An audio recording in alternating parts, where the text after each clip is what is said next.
They wanted her to fail. They watched her starve.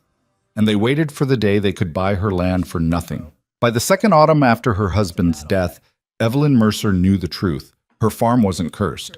It was being murdered. Beneath the northern field, a collapsed water channel was slowly killing everything she had left. She'd found it 2 years ago, but repairing it alone was impossible.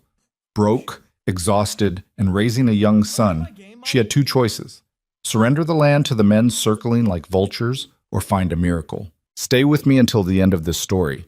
Hit that like button and comment what city you're watching from. I want to see how far this tale travels. The kitchen window faced west, which meant Evelyn Mercer watched the sun die every single night. She stood at the basin now, hands submerged in cold dishwater, staring past the cracked glass toward the orchard. The apple trees looked skeletal against the October sky. Branches heavy with leaves but almost no fruit. A few withered apples clung to the highest limbs like forgotten ornaments. Last year there had been more. The year before that, even more. Every season, less. Behind her, Caleb sat at the table pushing beans around his plate with a wooden spoon. He was 7 years old, too thin for his age, with his father's dark hair and a quietness that made him seem older than he was. "You gonna eat those or just move them in circles till bedtime?" Evelyn asked without turning around. "Not hungry." "That's the third night this week you've said that." "Still not hungry." Evelyn dried her hands on her apron and turned to face him. The boy's clothes were clean but patched in multiple places. His boots, the ones his father had worn at that age, were stuffed with folded cloth because they were still too big. "Caleb," he looked up. Those eyes were too serious for a child. "You need to eat." "I know." He scooped a single bean into his mouth and chewed it like it was made of sawdust. Evelyn wanted to say something else, something that would make him smile the way he used to before his father died. But the words didn't come. They rarely did anymore. So she turned back to the window and watched the light fade from the dying orchard. The farm had been in her husband's family for 3 generations. 22 acres of river valley land, rich soil that should have produced crops so thick you could barely walk between the rows. The western field alone used to yield enough wheat to carry them through 2 winters. The orchard had once been famous. People came from 2 counties over just to buy Mercer apples. That was before Thomas fell from the barn roof and broke his neck, before the debt started piling up, before the land started failing in ways that made no sense. Now the western field flooded every spring and cracked into hard clay every summer. The irrigation ditches ran dry even after heavy rain.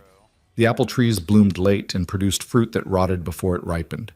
Neighbors whispered about the Mercer curse like it was something in the soil itself, something rotten that couldn't be fixed. Evelyn had hired 4 different men to diagnose the problem. The first one, a gray-haired farmer named Hutchins, had walked the property for 2 hours, poking at the ground with a stick and muttering to himself. At the end, he'd stood on the porch and said, "Some land just goes sour, Mrs. Mercer. Ain't nothing to be done about it." The second man, younger and more confident, had charged her $3 to dig a few test holes and declare that the soil had lost its spirit. When she'd asked what that meant, he'd shrugged and suggested she pray about it. The third never even finished his inspection. He'd taken one look at the western field, shaken his head, and ridden off without explanation. The fourth man, a licensed surveyor from the county seat, had been the most honest. He'd told her the land was beyond saving and that she should sell while she still could. She'd shown him the door. But late at night, when Caleb was asleep and the house was silent except for the wind rattling the loose shingles, Evelyn allowed herself to think the thought she refused to speak out loud. Maybe they were right. Maybe the land really was cursed, except she knew better. 2 years ago, during the first terrible summer after Thomas died, she'd been desperate enough to do something she'd never done before. She'd grabbed a shovel and started digging. Not random holes like the so-called experts, she'd dug with purpose, following the irrigation lines, tracing the water flow from the main channel down through the network of clay pipes her husband's grandfather had installed decades ago. It had taken her 3 weeks, but she'd found it. Beneath the northern field, about 6 feet down, the main water channel had collapsed. Not cracked, collapsed. A full section of the clay pipe had caved in on itself, creating a blockage that choked off water to half the property. The western field flooded because the water had nowhere to go. The orchard suffered because it wasn't getting enough. It wasn't a curse.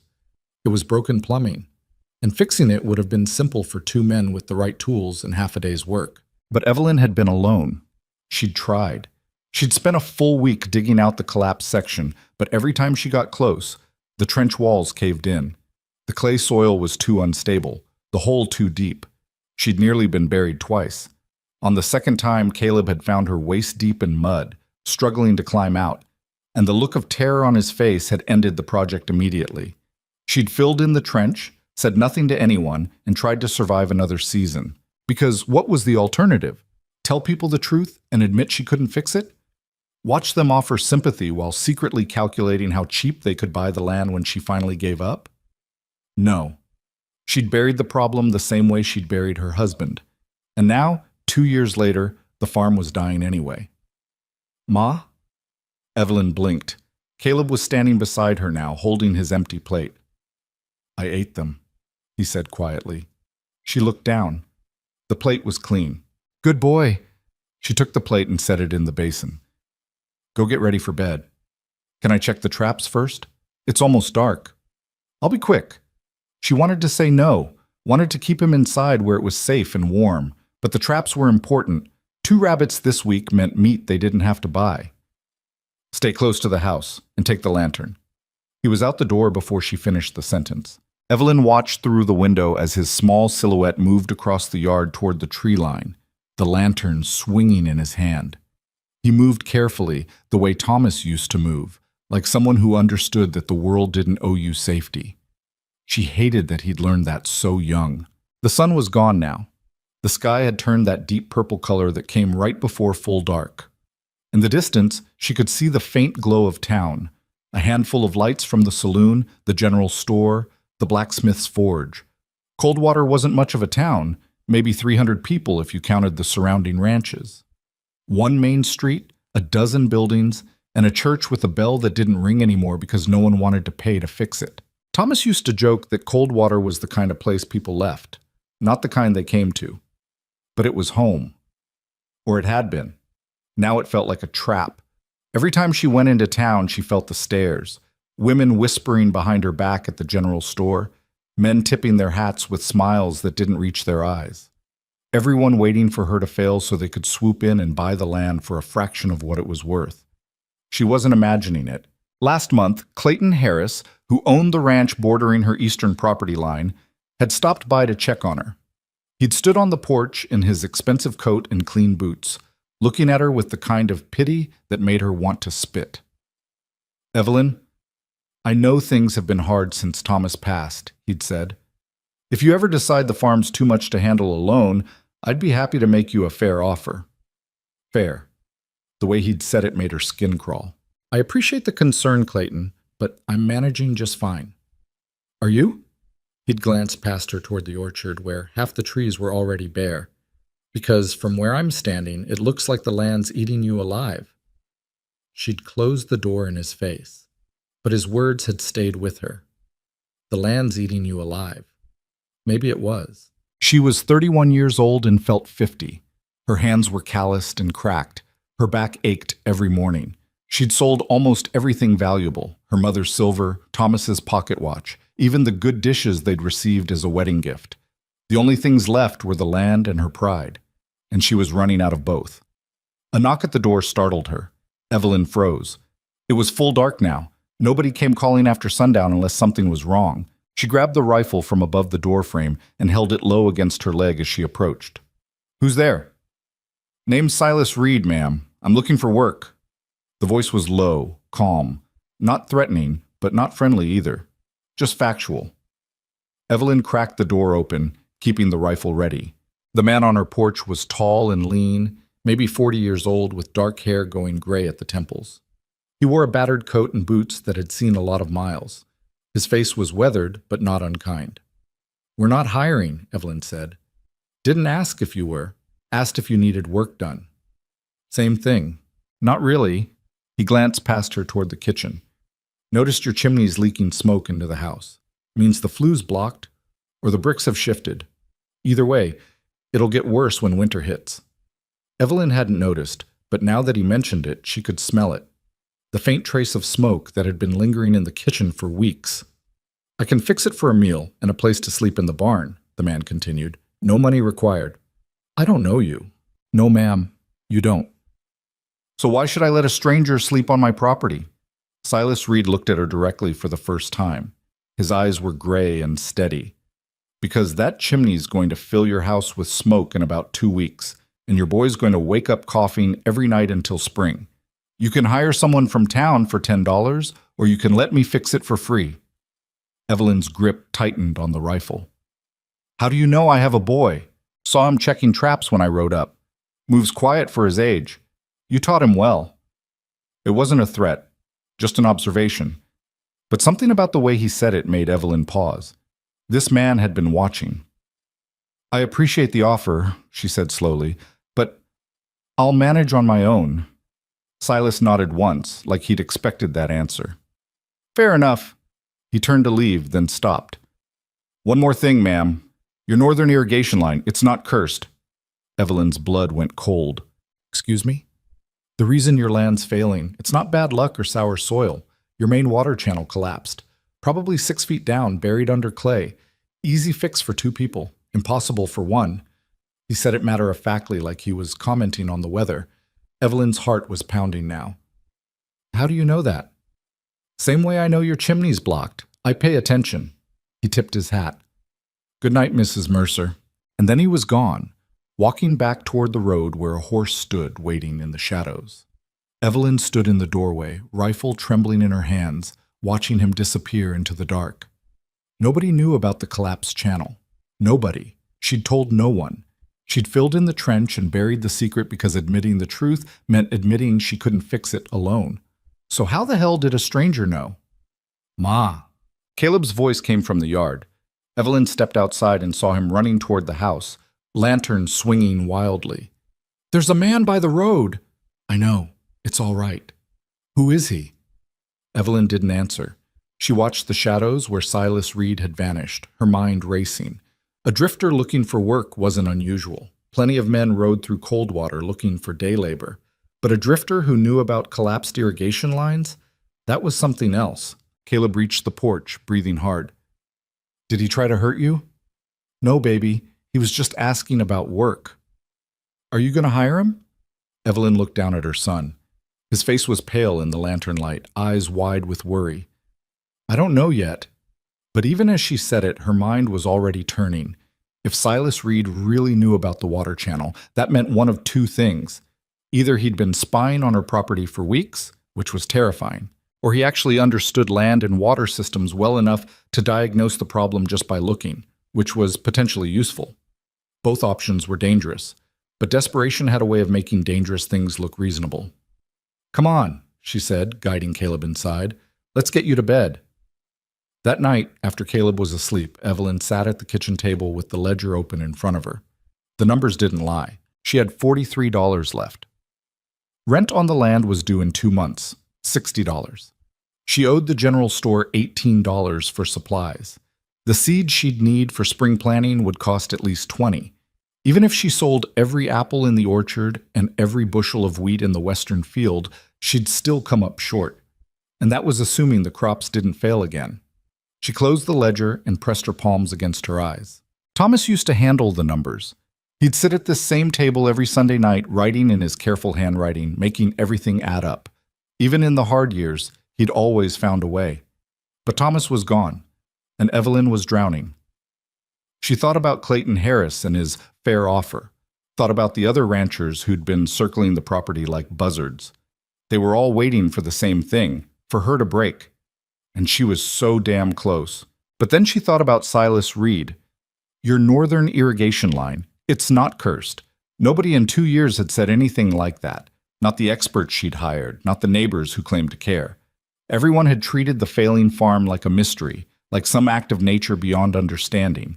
But Silas had looked at the land and seen the truth immediately, which meant either he was very skilled or he'd known about the problem all along. Evelyn stood and walked to the window. The barn was visible in the moonlight, dark and empty, except for the 2 remaining cows and the old plow horse. If she let Silas Reed sleep there, she'd be trusting a stranger with access to her property, her animals, her son. But if she didn't, the farm would die. and so would any chance of keeping it. She stood there for a long time, weighing the risks, calculating the odds. Finally, she made her decision. Tomorrow morning, she'd ride into town and ask around about Silas Reed. If anyone knew him, if he'd caused trouble anywhere, she'd run him off the property with the rifle. But if he was clean, maybe desperation and a stranger's knowledge were exactly what she needed. She blew out the lamp and headed upstairs, exhausted but unable to sleep. Outside, the wind picked up, rattling the loose shingles and whistling through the gaps in the barn walls. And somewhere in the darkness, a man named Silas Reed made camp by the creek, knowing exactly what choice Evelyn Mercer would make. Because desperate people were predictable, and broken things always needed fixing. But the next morning dawned cold and gray. Evelyn woke before sunrise, dressed quickly, and headed downstairs to start the fire. Caleb was still asleep. She could hear his soft breathing from the small room off the kitchen that used to be a pantry. She worked quietly, measuring coffee into the pot, slicing bread, trying to ignore the faint smell of smoke that Silas Reed had been right about. Damn him. By the time the sun crept over the hills, she'd made up her mind. She'd ride into town, ask her questions, and be back before noon.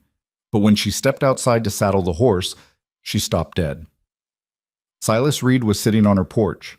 He stood when he saw her, holding his hat in his hands. "Morning, ma'am." Evelyn's hand instinctively moved toward the rifle inside the door. "I told you we weren't hiring." "You did." He nodded toward the barn. "But your chimney's still broken, and your land's still dying. Figured I'd wait and see if you changed your mind." "That's called trespassing." "Yes, ma'am, it is." He didn't move, just stood there, calm as anything. "I'll leave if you want. But before I do, you should know something." "What?" "The men in town, the ones who've been waiting for you to fail, they already know about the collapsed water channel." Evelyn felt like she'd been punched in the stomach. "That's a lie."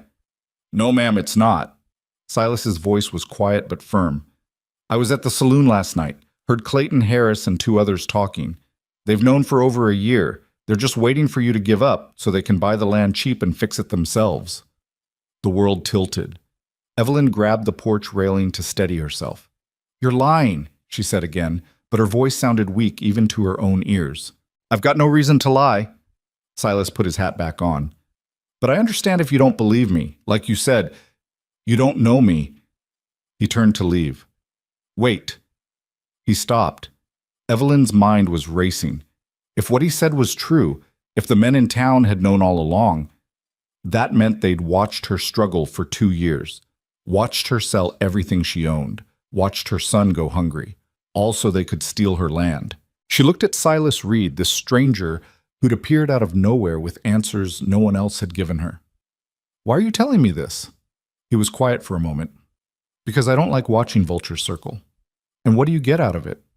"A place to sleep, maybe a couple meals, and the satisfaction of fixing something that's broken." "That's it?" "That's it." Evelyn studied his face, looking for the lie, the angle, the hidden price. But all she saw was a tired man who looked like he'd been running from something for a long time, just like her.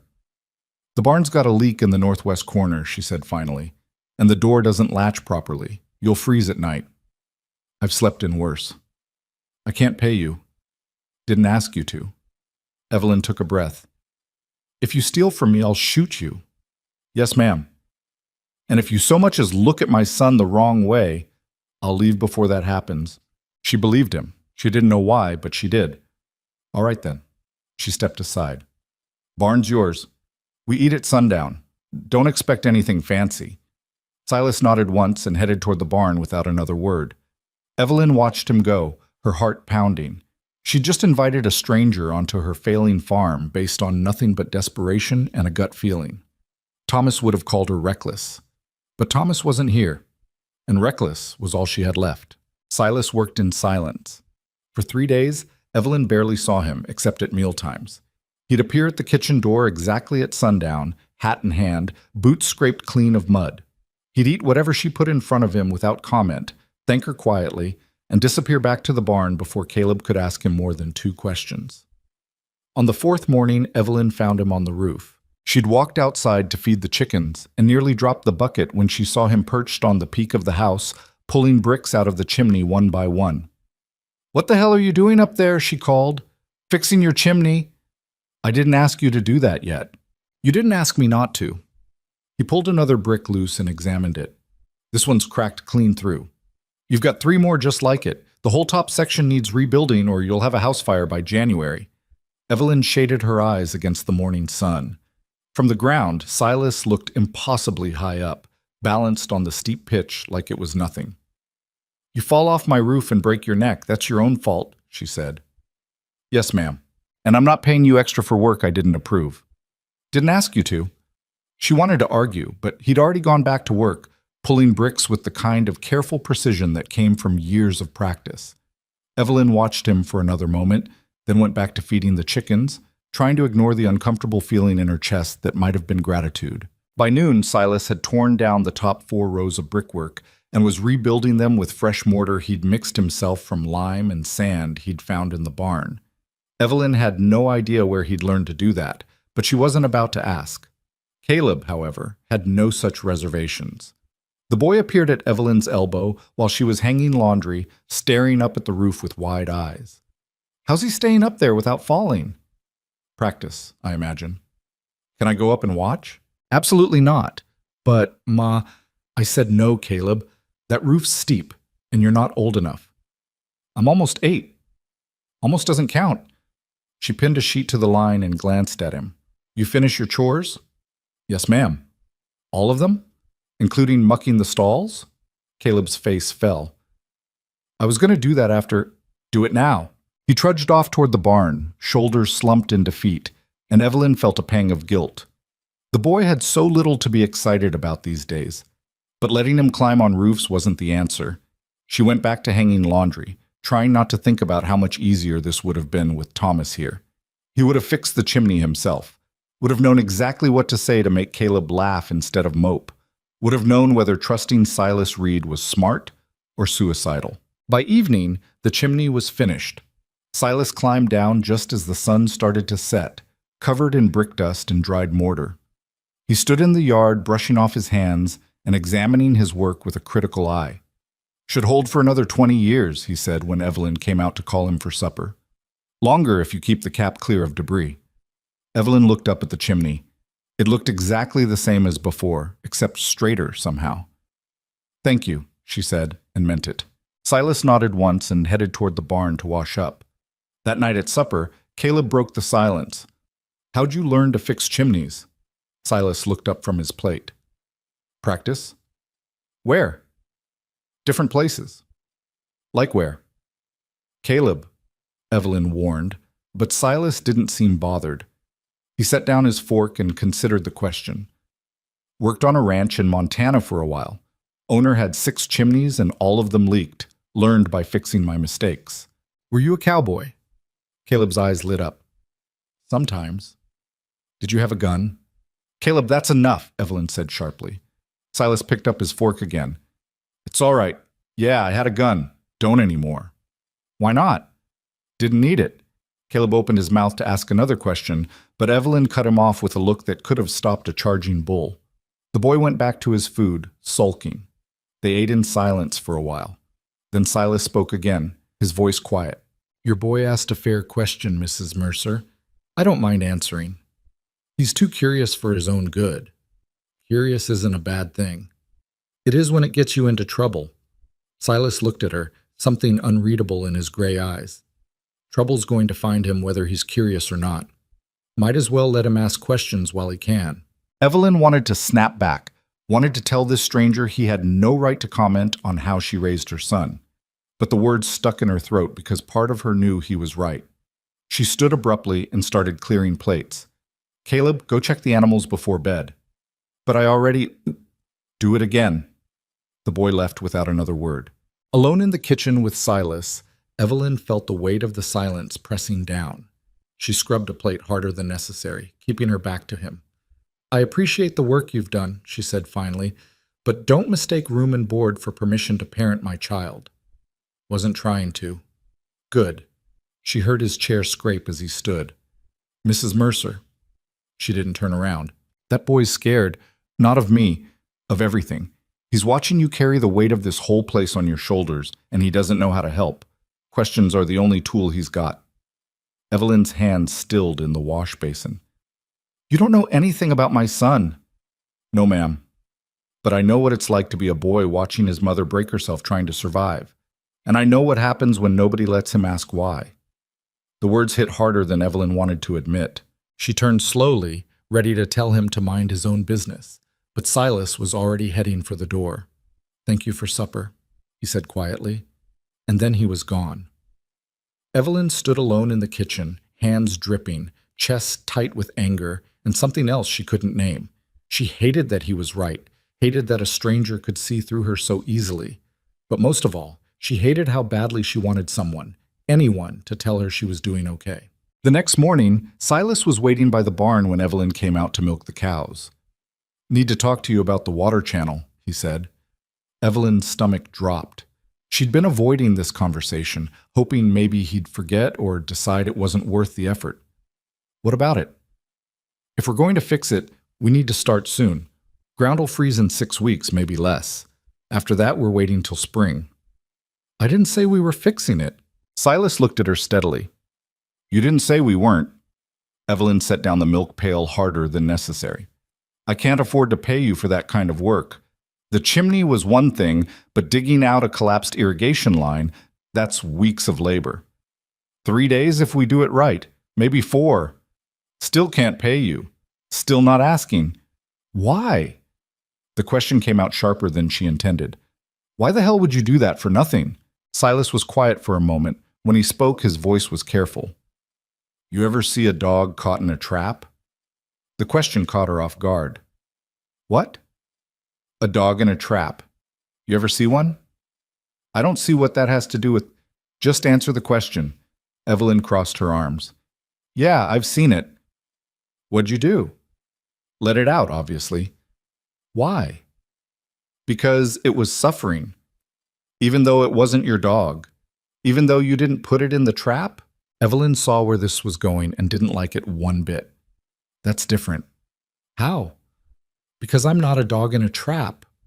No, ma'am. You're a woman with a broken farm and men circling like wolves, waiting for you to quit. That sound better to you? Evelyn felt her face flush with anger. Get off my property. Can't do that. Excuse me? Said I'd fix your chimney, and I did. Now I'm offering to fix your water line. You can say no, but you can't run me off for making the offer. The hell I can't. This is my land. For now. Silas's voice didn't rise, but something in his tone changed. But if you don't fix that irrigation line, it won't be yours much longer. And we both know it. The truth of it hit like a slap. Evelyn wanted to scream at him, wanted to grab the rifle and make him leave, wanted to do anything except stand there and admit he was right. Instead, she picked up the milk pail and headed toward the barn. I'll think about it, she said without looking back. Fair enough. She didn't see him again until that evening, but when she walked past the northern field on her way to collect eggs, she noticed fresh stakes driven into the ground, marking a line from the main channel toward the orchard. He'd already started planning the dig. That night, Evelyn couldn't sleep. She lay in bed staring at the ceiling, listening to the house creak and settle. The chimney wasn't leaking smoke anymore. She could breathe easier, even if she wouldn't admit it out loud. But the water channel was different. Fixing that meant admitting she'd failed, meant accepting help from a stranger, meant trusting someone she barely knew with the one thing that mattered most. And trust was a luxury she couldn't afford. Except, what if Silas was telling the truth? What if the men in town really had known about the collapsed line all along? The thought made her sick. She'd gone into cold water dozens of times over the past 2 years, asking for help, practically begging for answers. And if they'd known the whole time, if they'd watched her suffer and said nothing. Evelyn threw off the blanket and got out of bed. She couldn't prove it, not without confronting them directly. But there was one person who might tell her the truth. Walter. The old shopkeeper had always been kind to her, even when she couldn't pay her tab on time. He'd known Thomas since they were boys. If anyone in town would be honest with her, it was him. Tomorrow, she decided. Tomorrow she'd go into town and find out. But when tomorrow came, Evelyn found Silas standing in the northern field, shovel in hand, staring down at the ground like he could see straight through to the collapsed pipe below. She walked out to meet him, boots crunching on the frost-covered grass. You planning to dig without permission? She asked. Nope, just measuring. Measuring what? How much I'm going to hate myself in about 4 days. He glanced at her. Clay soil's a son of a bitch to dig through, especially this time of year. Evelyn looked down at the stakes he'd driven into the ground. They formed a perfect line, exactly where she'd dug 2 years ago. How'd you know where to put those? Followed the slope. Water always flows downhill. Your main channel feeds from the creek to the north, runs under this field, and splits off toward the orchard and the western acres. Blockage has to be somewhere along this line, or the whole system would have failed, not just half. He said it like it was simple, like reading land was no different than reading a book. Evelyn felt a strange mix of resentment and admiration. You do this kind of work before? Some. Where? Silas drove another stake into the ground. Here and there. That's not an answer. It's the only one I've got. Evelyn studied him. He wasn't a young man, but he wasn't old either, just worn down in a way that came from hard living rather than hard years. You running from something? She asked. Silas paused, shovel halfway into the ground. Aren't we all? It wasn't a denial, just a deflection. Evelyn should have pushed harder, should have demanded real answers. But the truth was, she didn't want to know. Because if Silas Reed had a past he was running from, asking about it meant risking the chance he'd leave. And she needed him too much to take that risk. If we do this, she said slowly, I need to know you're not going to disappear halfway through and leave me with a trench full of mud. I'll finish what I start. How do I know that? Silas looked at her directly. You don't. But I've been here almost a week, and I haven't stolen anything yet. That's the best proof I can give you. It was a gamble. Everything about this was a gamble, but Evelyn had been gambling since the day Thomas died, betting on one more season, one more harvest, one more miracle. What was one more bet? All right, she said. We'll fix it. But I'm working too. This isn't charity. Didn't think it was. And if you try to cheat me or take advantage, you'll shoot me. I remember. Despite herself, Evelyn almost smiled. Almost. We start tomorrow, she said. Early. Before the ground warms up. Silas nodded once. Yes, ma'am. They started digging at dawn.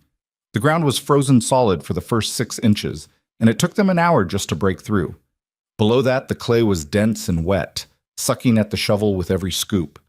Evelyn's hands were numb within 20 minutes, but she kept digging. Silas worked beside her without speaking, his breath coming in steady clouds. He moved with the kind of efficiency that came from experience. No wasted motion, no breaks unless absolutely necessary. By mid-morning, they'd dug down 3 feet. By noon, they'd hit the old clay pipe. There, Silas said, pointing. Evelyn saw it immediately, the jagged crack running along the top of the pipe, right where she remembered it. Who is he? We need to dig it out completely before we can assess the damage, Silas said. Could take the rest of the day. Evelyn wiped sweat from her face despite the cold. Then we keep digging. They worked until sundown, stopping only when the light got too dim to see clearly. The trench was 6 feet deep now and roughly 8 feet long. The collapsed section of pipe sat exposed at the bottom, cracked and crumbling. Evelyn climbed out, every muscle screaming in protest. Tomorrow we'll pull out the broken section and replace it, Silas said, examining the damage. You have any spare pipe in the barn? Some. Thomas's grandfather stockpiled materials before he died. Good. We'll need about 6 feet of it, plus fresh mortar to seal the joints. Evelyn nodded, too tired to speak. They walked back to the house in silence, covered in mud and sweat. Caleb met them at the door, eyes wide. You look like you fell in the creek, he said. Feels like it too, Evelyn muttered. That night she could barely lift her arms to eat. Her shoulders burned, her back ached, and her hands were blistered despite the gloves. But when she looked out the kitchen window at the trench glowing faintly in the moonlight, she felt something she hadn't felt in 2 years. Progress. Real, tangible progress. You all right? Silas asked quietly. Evelyn realized she'd been staring out the window for several minutes. Yeah, she said. Just tired. It'll hurt worse tomorrow. I know. They ate in silence. Even Caleb seemed to sense the exhaustion in the room and kept his questions to himself.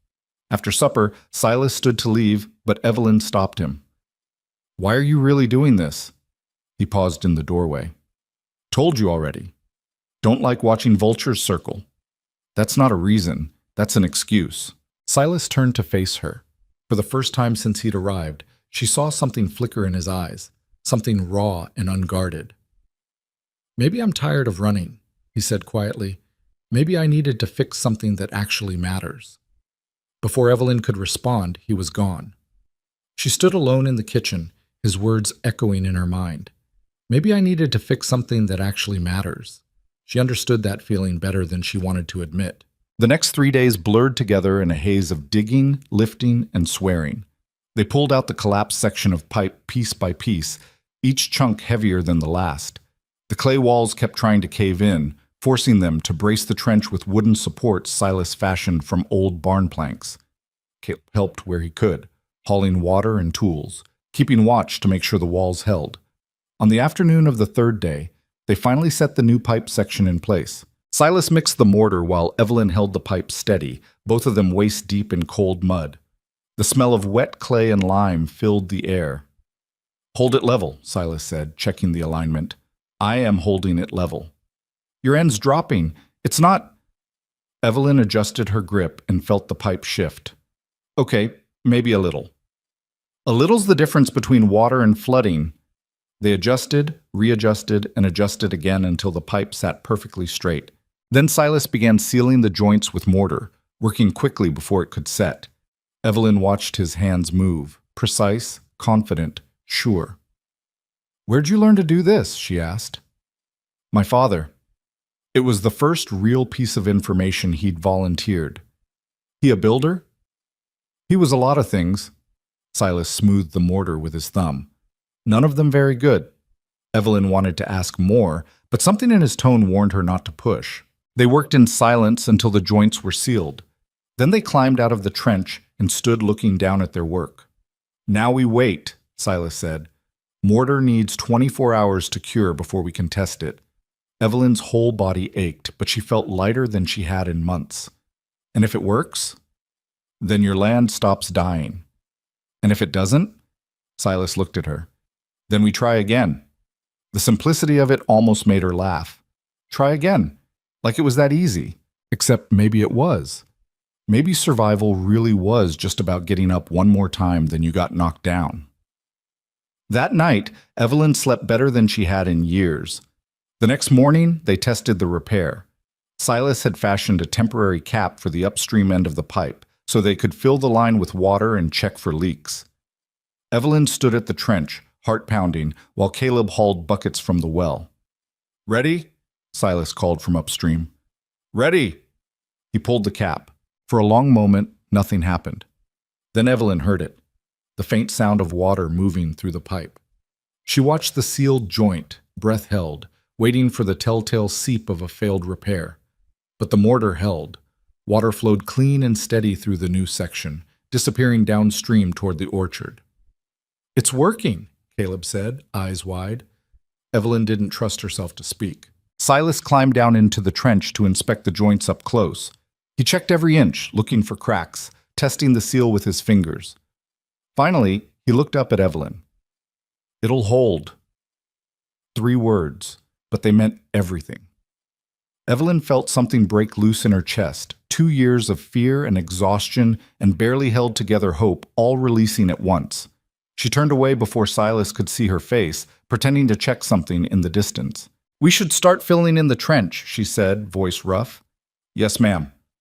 They spent the rest of the day shoveling dirt back into the hole, packing it down, smoothing it over. By evening, the trench had vanished completely. Only the stakes remained, marking where the repair had been made. Evelyn stood in the field as the sun set, looking at the ground that had nearly destroyed her. Fixed. Finally fixed. "Ma!" Caleb's voice came from the orchard. "Ma, come look." She found him standing by the irrigation ditch that fed the apple trees. Water was flowing through it, real water, clean and steady and strong. For the first time in 2 years, the orchard was getting what it needed. Caleb looked up at her, grinning so wide it hurt to see. "We did it," he said. Evelyn pulled him close, pressing her face against his hair. "Yeah, baby, we did. That night at supper, the mood was different. Caleb couldn't stop talking about the water, about how the ditches were flowing, about how green the fields would be next spring. Even Evelyn allowed herself a small smile. Silas ate quietly, as always, but there was something lighter about him too. "Thank you," Evelyn said, when Caleb had gone to bed. Silas looked up from his plate. "For what?" "You know for what." He shrugged. "Just fixed a pipe." "You fix more than that." They sat in silence for a moment. Then Evelyn asked the question she'd been avoiding for days. "What you said about the men in town, about them knowing, was that true?" Silas's expression darkened slightly. "Every word." "How do I prove it?" "You don't. Not without making enemies you can't afford." "I don't care about making enemies." "You should." Silas leaned back in his chair. "Those men have money and influence. You pick a fight with them, and they'll bury you in ways that have nothing to do with land. So I'm just supposed to let it go. Pretend they didn't try to destroy me. No, you're supposed to survive, and then you make them watch you succeed." The words settled over her like a weight. He was right, damn him. Fighting wouldn't change what they'd done. It would only give them more ammunition to use against her. But surviving, thriving, that was revenge they couldn't touch. "All right," she said quietly. "I'll survive." Silas nodded once. "Good." He stood to leave, but Evelyn stopped him again. "How long are you planning to stay?" The question hung in the air between them. Silas looked at her for a long moment, something unreadable in his gray eyes. "As long as you'll let me," he said finally. And then he was gone, leaving Evelyn alone in the kitchen with a feeling she didn't have a name for yet, but it felt dangerously close to hope. Winter came early that year, but the farm didn't feel it the way it had before. The western field, which used to flood and freeze into a useless sheet of ice, now drained properly. The orchard trees stood strong, their roots finally getting the water they'd been starved of for 2 years. Even the animals seemed healthier, as if they could sense the change in the land itself. Evelyn noticed it most in the mornings. The sound of water moving through the irrigation channels had become a kind of background music, steady and reassuring. It meant the farm was breathing again. But success brought attention she hadn't wanted. The first visitor arrived on a gray December morning. Evelyn was in the barn mucking stalls when she heard the horse approach. She straightened, pitchfork in hand, and walked to the door. Clayton Harris sat astride a chestnut mare, dressed in his expensive coat with the fur collar. He smiled down at her like they were old friends. "Morning, Evelyn. Farm's looking better?" She didn't return the smile. "What do you want, Clayton?" "Just being neighborly. Heard you got your irrigation problems sorted out." "Word travels fast." "Small town." He dismounted and tied his horse to the fence post. "Mind if I take a look at what you've done? Always curious about these things." Evelyn tightened her grip on the pitchfork. "I do mind, actually." Clayton's smile faltered slightly. "Now, Evelyn, there's no need to be unfriendly. You're just checking to see if the land you were hoping to buy cheap is actually worth something now." She kept her voice level. "Answer's yes. So you can stop being neighborly and get off my property." His face hardened. "That's a hell of a way to talk to someone who's tried to help you." "Help?" The word came out sharp as glass. "You offered to buy my land for a fraction of what it's worth while I was struggling. That's not help, Clayton. That's circling a wounded animal." "I made you a fair offer. You made me an insult." They stared at each other across the muddy barnyard. Clayton's jaw worked like he was chewing on words he wanted to spit out but couldn't quite manage. Finally, he untied his horse and swung back into the saddle. "You're making a mistake being hostile. People in this town have long memories." "So do I," Evelyn said quietly. Clayton rode off without another word. Evelyn watched him go, her heart hammering. She'd just made an enemy of one of the most powerful men in the county, and part of her knew she should have been more careful. But the larger part of her didn't give a damn. She turned back toward the barn and found Silas standing in the doorway. "How much of that did you hear?" she asked. "Enough." He stepped aside to let her pass. "He'll be back. Men like that don't take no for an answer the first time." "Let him come back. I'll tell him the same thing." Silas studied her face for a moment. "You meant what you said, about not caring if you make enemies." "I meant it, even if it costs you." Evelyn set the pitchfork against the wall harder than necessary. "I've already lost almost everything, Silas. The only thing I've got left is my pride, and I'm not selling that to men who tried to watch me fail. She expected him to argue, to tell her again that she needed to be smart, to survive. Instead, he just nodded once. All right then. And somehow, that simple acceptance meant more than any advice could have. Word of the confrontation spread through Coldwater within days. Evelyn felt it the next time she went into town for supplies. The stares were different now, less pitying, more calculating. Women whispered behind gloved hands, men stopped talking when she walked past. At the general store, Walter was restocking shelves when she entered. The old shopkeeper looked up, saw her, and something like relief crossed his weathered face. "Evelyn? Good to see you." "Walter?" She set her basket on the counter. "Need to settle my account." His eyebrows rose. "You sure? I told you there's no rush." "I'm sure." She counted out $18 from the small leather pouch Thomas had given her for their 5th anniversary.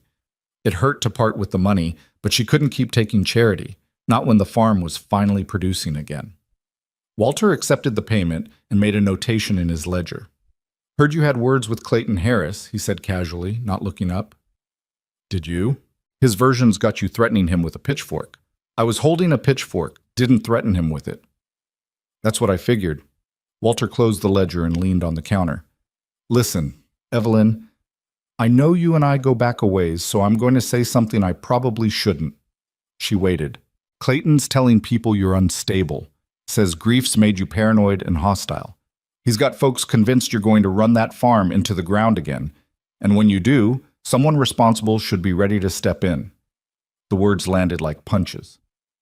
"Someone responsible," Evelyn repeated quietly. Meaning him and his friends." Walter's voice dropped lower. "They're building a case, Evelyn. Not a legal one, but a social one. Making it so when they do make another move on your land, the whole town will think they're doing you a favor." Evelyn felt cold all over.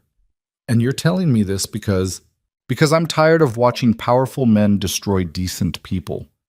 Walter met her eyes directly.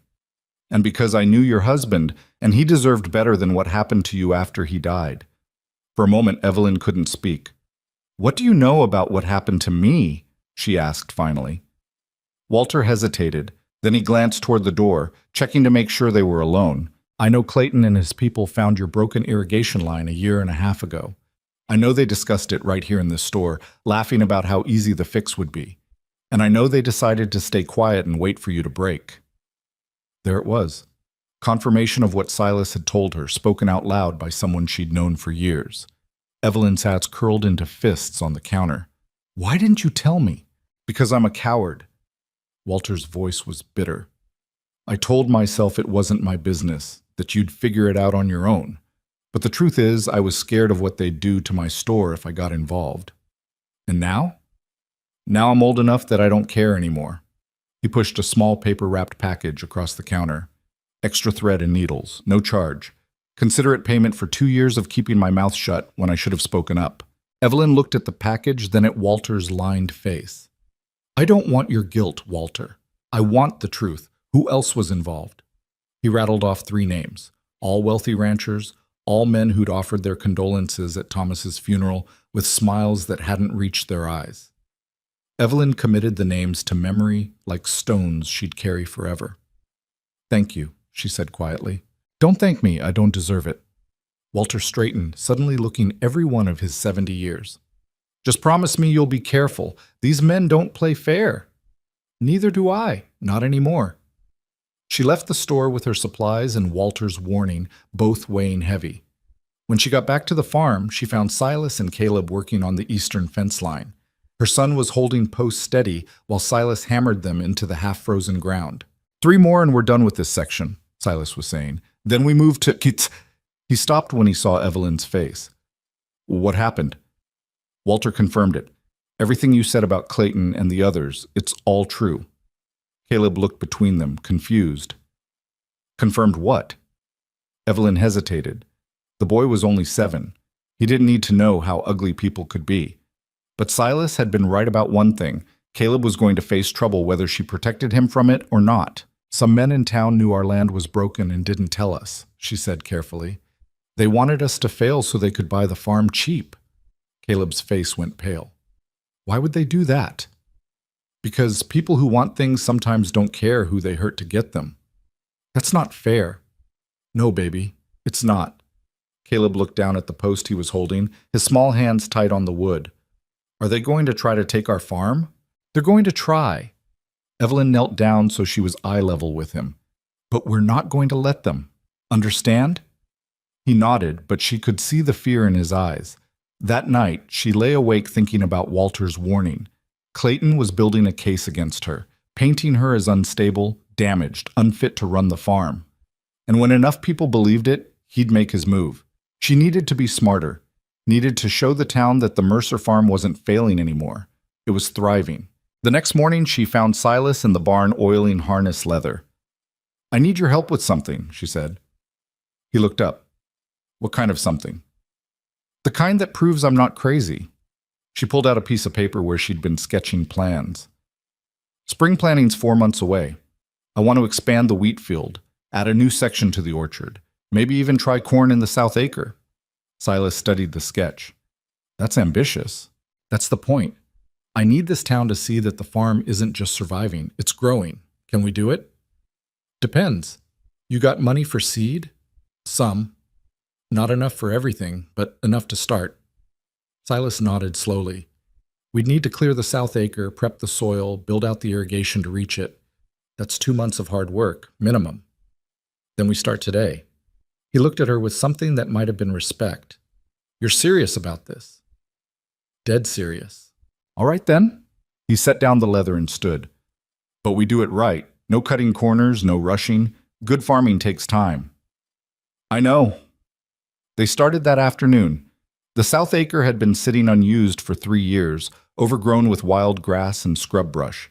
Clearing it was back-breaking work that left Evelyn's hands blistered and her shoulders screaming. But she kept going. Caleb helped where he could, dragging brush to the burn pile, gathering rocks that would break plow blades if left in the soil. And Silas worked like a man possessed, swinging an axe with mechanical precision, cutting through roots that had been growing undisturbed for years. By the end of the first week, they'd cleared 1/4 of the acre.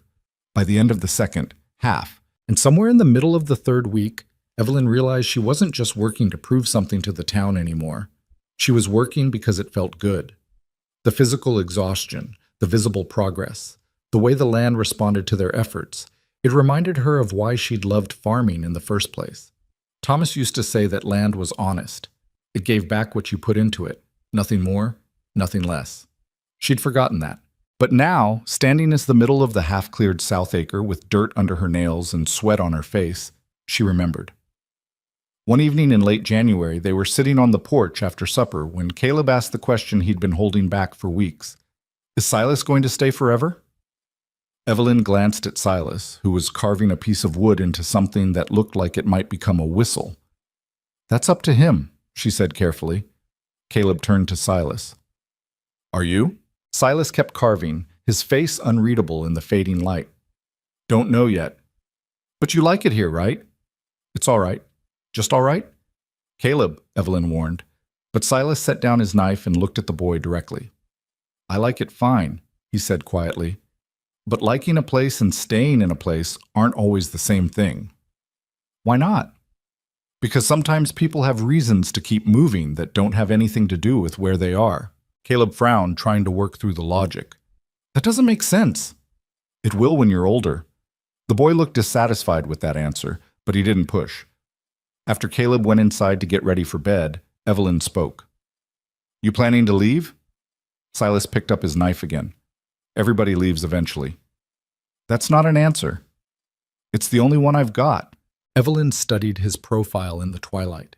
He'd been with them for almost 3 months now, and she still knew almost nothing about him. Where he came from, what he was running from, why he'd shown up in Coldwater in the first place. You know what I think? She said. What? I think you're scared. His hands stilled on the wood. Of what? Of staying.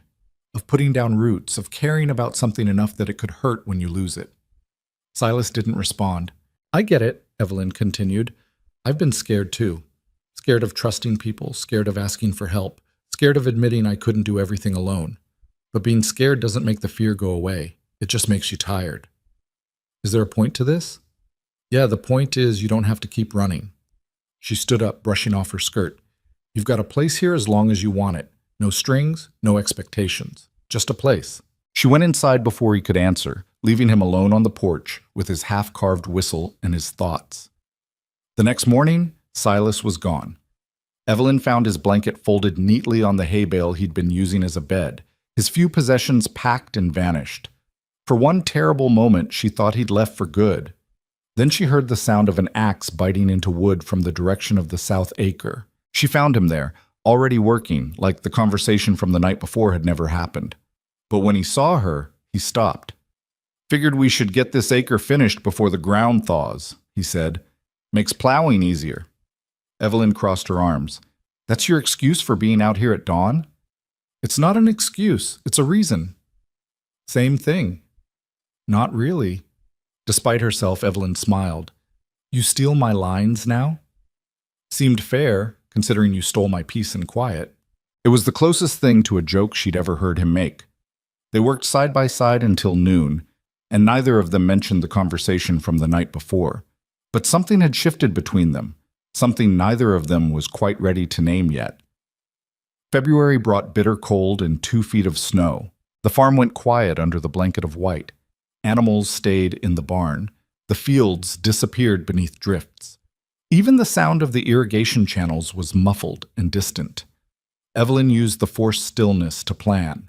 She sat at the kitchen table with ledgers and seed catalogs spread out, calculating costs and yields, trying to figure out how to maximize every inch of land they'd cleared. Silas helped, offering suggestions based on soil types and drainage patterns she hadn't considered. And Caleb sat between them, asking questions, learning. It felt almost normal, like a family. The thought terrified Evelyn more than she wanted to admit, because families could be broken. She'd learned that lesson when Thomas died, and if she let herself think of Silas as something more than hired help, if she let Caleb get too attached. What happened when he finally did leave? She pushed the thought away and focused on the numbers in front of her, one disaster at a time. In mid-February, Walter showed up at the farm. Evelyn saw him coming up the road and met him at the gate, surprised. Walter? Everything all right? The old shopkeeper looked nervous. He kept glancing back toward town like he was worried someone had followed him. Need to talk to you. Inside, if that's all right. They sat in the kitchen while Evelyn poured coffee. Silas was in the barn, and Caleb was upstairs doing lessons, so they were alone.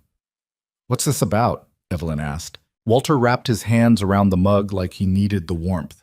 Clayton's making his move. Evelyn's stomach dropped. What kind of move? He's filed a claim with the county. Says your farm's been neglecting its water rights, letting runoff contaminate downstream properties. He's demanding an inspection. That's insane. The irrigation's been fixed for months. There's no contamination. I know that and you know that, but Clayton's got 3 other ranchers backing his claim, and they're all saying their wells have gone bad since your repairs. Evelyn felt like she'd been slapped. They're lying. Of course they're lying, but they've got money and lawyers, and you've got... He gestured around the modest kitchen. This. So what happens now? County inspector comes out next week. If he finds evidence of contamination, they can force you to tear out the whole irrigation system and redo it under supervision. That'll cost more than you've got. And if he doesn't find contamination, Walter's face was grim. Then they'll find something else. They're not going to stop, Evelyn. They want your land, and they're going to keep pushing until you break or sell. Evelyn set down her coffee cup with shaking hands. Let them push. You're not hearing me. I'm hearing you fine, Walter. But I'm not selling. Not to Clayton, not to anyone. She met his eyes. They want to fight. They've got one. Walter looked at her for a long moment, then shook his head slowly. You're as stubborn as your husband was. I'm going to take that as a compliment. It wasn't meant as one. But there was affection in his voice. Just be careful. These men play dirty. After Walter left, Evelyn sat alone in the kitchen, trying to control the panic rising in her chest. An inspection. Even if the inspector was honest, and there was no guarantee of that, he'd be looking for problems. And farms always had problems. A crack in a pipe, a leak in a joint. Anything could be twisted into evidence of negligence. She needed help. But who could she trust? The door opened and Silas came in, stomping snow off his boots. Saw Walter leaving. What do you want? Evelyn told him everything. Silas listened without interrupting, his face unreadable. When she finished, he was quiet for a long time. They're smart, he said finally. Going after your water rights means going after the thing that was broken in the first place. Makes their story more believable. Can we fight it? Depends on the inspector. If he's honest, we've got nothing to worry about, but if Clayton's already paid him off, he shrugged, then it doesn't matter what we do.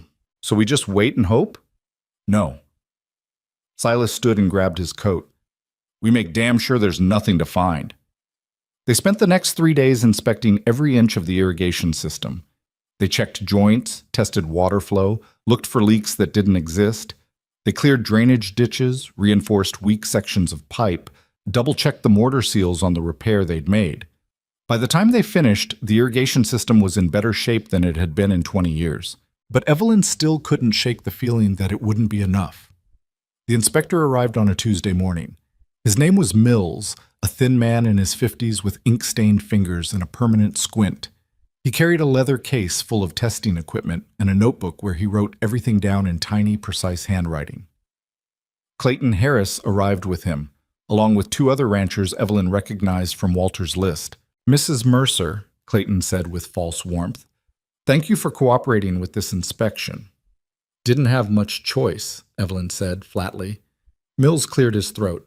I'll need access to your irrigation channels, your well, and any downstream drainage points. This shouldn't take more than a few hours. Fine, but I'm coming with you. That's not, I'm coming with you, Evelyn repeated. This is my land, and I have a right to see what you're testing and where. Mills glanced at Clayton, who nodded slightly. Very well. They started at the main channel where Mills took water samples and measured flow rates. Then they moved to the orchard, the western field, the drainage ditches. Everywhere they went, Evelyn watched like a hawk, making sure Mills didn't plant evidence or manufacture problems. Silas followed at a distance, saying nothing but missing nothing. After 3 hours, Mills had filled half his notebook with observations and collected a dozen water samples in glass vials. I'll need to send these to the county lab for analysis, he said. Results will take about a week. And in the meantime, Evelyn asked, in the meantime, you continue normal operations. If there's a problem, the lab will find it. Clayton stepped forward. And if there is contamination, what's the remedy? Depends on the source and severity. Could be anything from a simple fix to a complete system overhaul. The way he said it made Evelyn's skin crawl.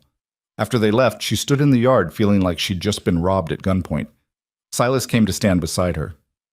Think he's honest? She asked. Don't know, but he did the tests by the book, far as I could tell. That's something. Not enough. No, but it's what we've got. They walked back to the house in silence. That night, Evelyn couldn't eat, couldn't sleep, could only sit at the kitchen table staring at the ledger and trying to figure out how she'd pay for a system overhaul if it came to that. The answer was simple. She couldn't. If they forced her to rebuild the irrigation, she'd have to sell the land to pay for it, which was exactly what they wanted. Ma? She looked up. Caleb stood in the doorway in his nightshirt, eyes heavy with sleep. What are you doing up? Heard you moving around. He came over and leaned against her chair. Are we going to lose the farm? Evelyn pulled him close. No, baby, we're not. Promise? She wanted to promise, wanted to lie and tell him everything would be fine, but she'd learned the hard way that promises meant nothing when the world decided to break them. I'm going to fight as hard as I can, she said instead. That's all I can promise. Caleb was quiet for a moment. Then he said something that nearly broke her. Papa would be proud of you. Evelyn pressed her face against his hair, eyes burning. Go back to bed, she whispered. After he left, she sat alone in the dark kitchen, Thomas's ghost sitting heavy in the empty chair across from her. Would he be proud? Or would he think she was being reckless, stubborn, prideful? She'd never know. All she could do was keep fighting, and hope it was enough. The week waiting for the test results felt like holding her breath underwater. Evelyn went through the motions of daily work, feeding animals, mending fences, planning spring planting, but her mind was always half somewhere else, calculating worst-case scenarios. Silas noticed, but said nothing. He just kept working, his steady presence the only thing that kept her from spiraling completely. On the 5th day, Caleb came running from the road. Ma, someone's coming! Evelyn's heart jumped into her throat. She wiped her hands on her apron and walked to the front of the house, steeling herself for whatever news Mills was bringing. But it wasn't the inspector. It was a wagon she didn't recognize, driven by a woman in a dark blue dress. The wagon pulled up and the woman climbed down carefully. She was maybe 60, with silver hair pulled back in a severe bun and eyes that looked like they didn't miss much. Mrs. Mercer? That's me. My name is Ruth Calloway. I own the property 3 miles east of here. She gestured vaguely in that direction. Mind if we talk? Evelyn had heard the name but never met the woman. Ruth Calloway was a widow like herself, ran a cattle operation that was supposedly one of the most successful in the region. What about? Clayton Harris and his inspection. Ruth's voice was matter of fact. I heard what he's trying to do to you, and I thought you should know something. Evelyn's guard went up immediately. What's that? He tried the same thing with me 4 years ago. Different excuse, same goal, forced me to spend money I didn't have, so I'd be desperate enough to sell. What happened? I called his bluff. Ruth pulled a folded paper from her pocket. Had my own water tested by an independent lab, not the county. When my results came back clean and his inspector's results came back contaminated, I threatened to take the discrepancy to the state board. He dropped the whole thing within a week. She held out the paper.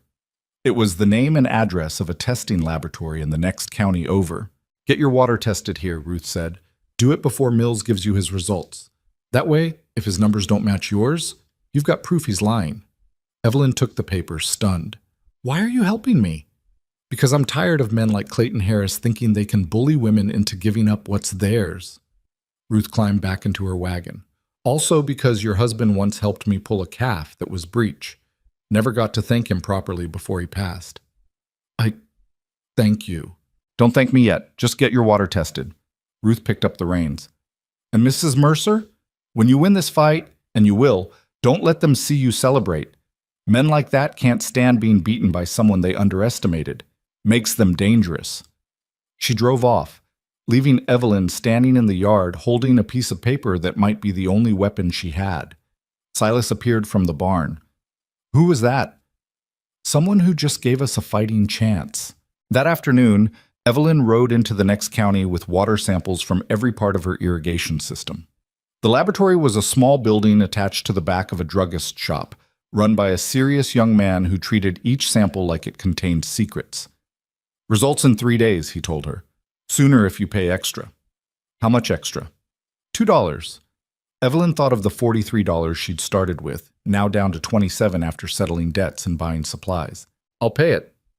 She rode home as the sun was setting, hoping she'd just made the right gamble. 2 days later, Mills returned. He arrived alone this time, without Clayton or the other ranchers. That alone made Evelyn nervous. Mrs. Mercer? He tipped his hat. Got your test results back from the county lab. And? He pulled out his notebook, flipping to a marked page. Found elevated sediment levels in 3 of the 12 samples. Not enough to constitute a health hazard, but enough to indicate improper drainage management. Evelyn's blood ran cold. That's impossible. We checked every drainage point. There's no sediment buildup anywhere. I'm just reporting what the lab found. Mills's voice was professionally neutral. The county's recommendation is that you install filtration systems at each major drainage point and submit to quarterly monitoring for the next 2 years. How much would that cost? Filtration systems run about $30 each. You'd need 4, maybe 5, plus the monitoring fees. Call it another $20 per quarter. Evelyn did the math in her head. Nearly $200 up front, plus ongoing costs she couldn't sustain. It was a death sentence disguised as a safety measure. And if I refuse? Mills looked uncomfortable for the first time. Then the county can place a lien on your property until the work is completed. If the lien isn't satisfied within 6 months, the property goes to auction. There it was, the trap, sprung perfectly. Evelyn felt like she was falling, the ground dropping out from under her feet. I need to see the actual lab results, she said, fighting to keep her voice steady. Not just your notes, the official documentation. Mills hesitated. That's unusual. I don't care. This is my land and my livelihood. I have a right to see the data that's threatening both. I'll have to request them from the county office. Could take a few days. Then you do that. Evelyn crossed her arms. And until I see those results with my own eyes, I'm not installing anything. Mills closed his notebook with a snap. Mrs. Mercer, I understand you're upset, but fighting this will only make things harder. The county has procedures. So do I. And mine include not taking anyone's word at face value. She stepped aside. You know where the road is. After he left, Evelyn sat on the porch steps, hands shaking. She just bought herself a few days. Maybe a week if she was lucky. But unless her independent lab results were clean, and unless she could prove Mills was lying, none of it would matter. The next morning, she rode back to the laboratory. The young man behind the counter looked up as she entered, recognition crossing his face. Mrs. Mercer, your results came in last night. He pulled out a folder. I was going to send them by post, but since you're here, he laid out 4 sheets of paper covered in numbers and technical language Evelyn barely understood. But the summary at the bottom was crystal clear. All samples tested clean, no contamination, no elevated sediment, no drainage issues whatsoever. Evelyn read it 3 times to make sure she wasn't imagining things. This is accurate? She asked. Yes, ma'am. I ran each sample twice to be certain. Your water quality is actually better than most farms in the region. She wanted to cry with relief. Instead, she carefully folded the papers and tucked them in her coat. Thank you. Back at the farm, she found Silas repairing a section of fence near the road. We've got proof, she said, handing him the lab results. He read through them slowly, his expression unreadable. This is good, but it's not over. I know. Mills will say the county lab is more authoritative than some private laboratory. Clayton will back him up. It'll be my word against theirs. So we need more than your word. Silas folded the papers and handed them back. We need witnesses. People who'll testify that your water is clean and your farm isn't contaminating anything. Who's going to do that? Everyone in town either works for Clayton or is too scared to cross him. Silas thought for a moment. What about the woman who came by? Ruth Calloway. She already went against him once. One person isn't enough. Then we find more. But finding allies turned out to be harder than Evelyn expected.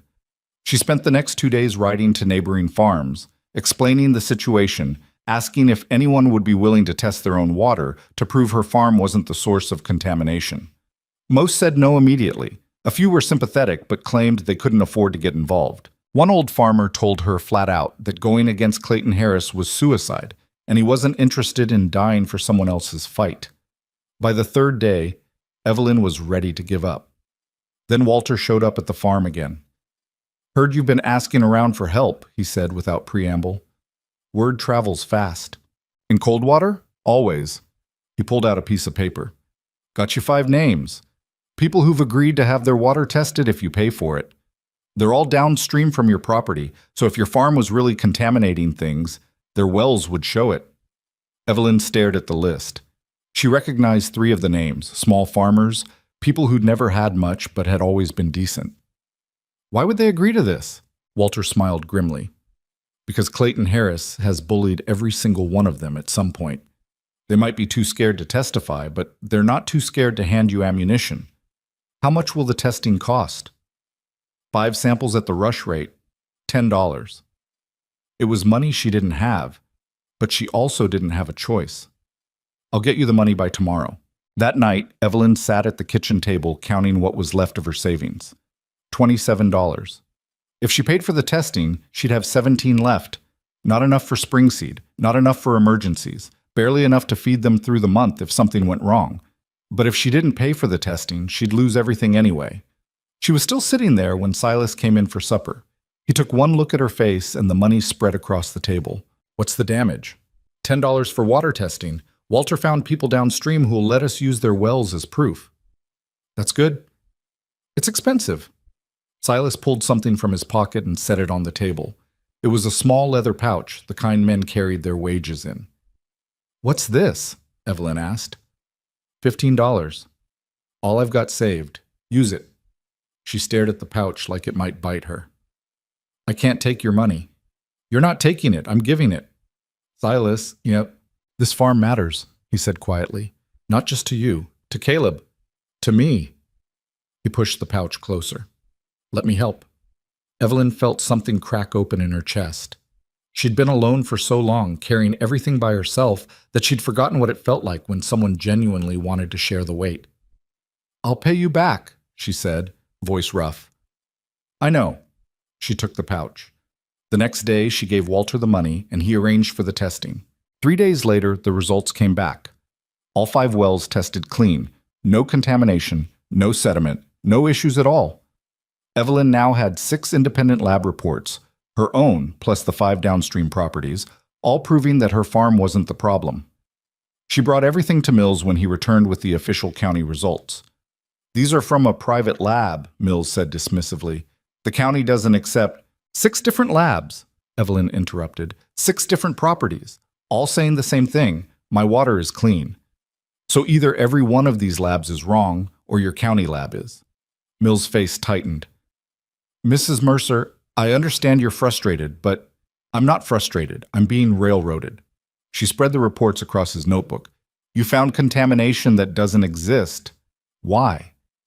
"I found what the lab reported." "Then the lab's lying."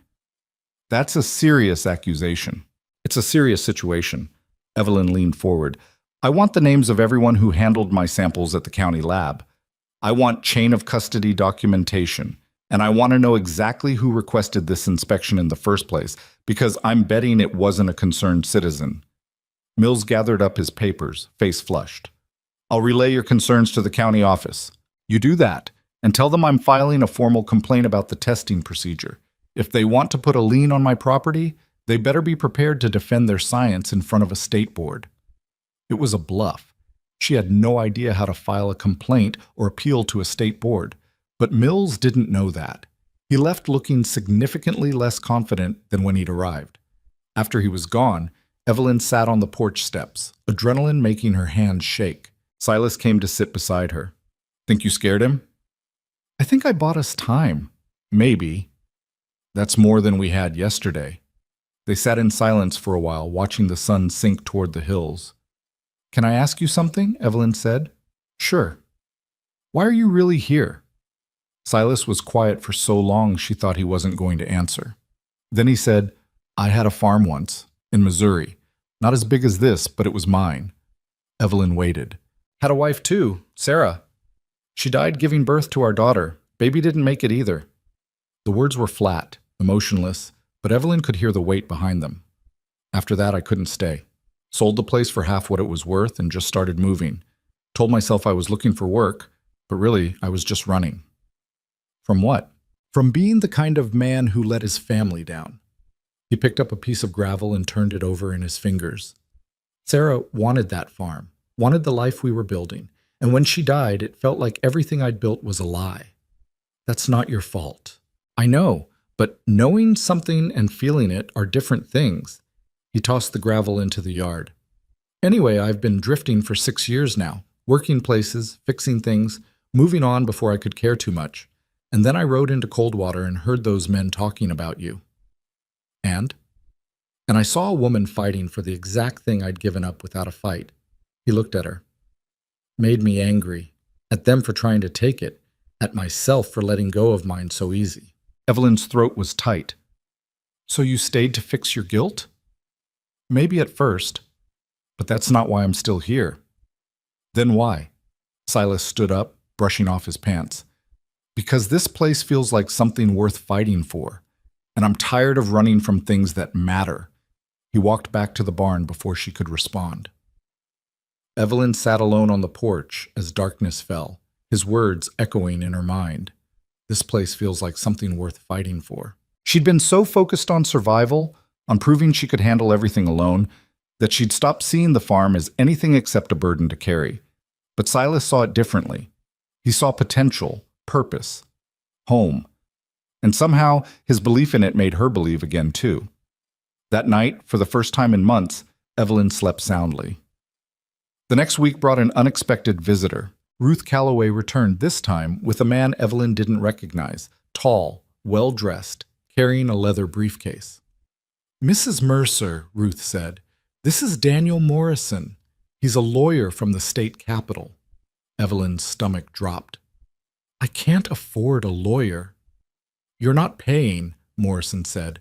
Mrs. Calloway is retaining me on your behalf. Why would you do that? Evelyn asked Ruth. Because I'm tired of watching Clayton Harris destroy people. Ruth's voice was steel. And because I've got more money than I need and a grudge that needs settling. Consider it an investment in making his life difficult. Morrison set his briefcase on the porch railing and pulled out a folder. I've reviewed the documentation you provided Mrs. Calloway, the independent lab results, the county's findings, the inspection reports. There are significant irregularities. Irregularities like what? Like the fact that the county lab that tested your samples has received 3 formal complaints in the past 2 years for inaccurate results. Like the fact that Clayton Harris sits on the county water board and has direct oversight of the inspection process. Like the fact that this is the 4th time he's used contamination claims to pressure property owners in this region. Evelyn felt hope flare in her chest for the first time in weeks. Can you stop him? I can make it expensive and public for him to continue. Morrison pulled out more papers. I'm filing a motion to halt any enforcement action until a state-level review of the testing procedures is completed. That'll take at least 3 months, probably longer. It also means his inspection results become public record, which he won't like. What do I need to do? Nothing. Just keep running your farm and let me handle the legal warfare. Morrison smiled slightly. Men like Clayton are used to winning because people can't afford to fight back. Once they realize you can, they usually fold. And if he doesn't fold? Then we take it to court and I tear apart his entire case in front of a judge. Either way, you win. After they left, Evelyn stood in the yard feeling like she'd just been handed a weapon she hadn't known existed. A real weapon. Not just hope or determination, but actual legal power backed by someone with the resources to use it. Silas came to stand beside her. Things just got interesting, he said. Things just got winnable. The legal motion hit like a bomb. Within 2 days, everyone in Coldwater knew that Evelyn Mercer had lawyered up with someone from the state capitol. That she was fighting back, that she wasn't backing down. The reactions were mixed. Some people avoided her completely, like failure might be contagious. Others, mostly women and small farmers, started treating her differently, not quite friendly, but respectful, like she'd done something they wished they had the courage to do themselves. And Clayton Harris stopped visiting, but his silence felt more dangerous than his threats. He's planning something, Silas said one evening. They were in the barn, checking on a cow that was close to calving. The animal paced restlessly, uncomfortable, but not in labor yet. How do you know? Evelyn asked. Because men like him don't walk away just because they got their hand slapped. They regroup. Let him plan. Morrison says we're protected by the court motion. Morrison's protecting you legally. Doesn't mean Clayton won't find other ways to make your life hell. Silas was right, but Evelyn was too tired to worry about what Clayton might do next. She had spring planting to plan, animals to care for, and a 7-year-old who was growing out of his clothes faster than she could patch them.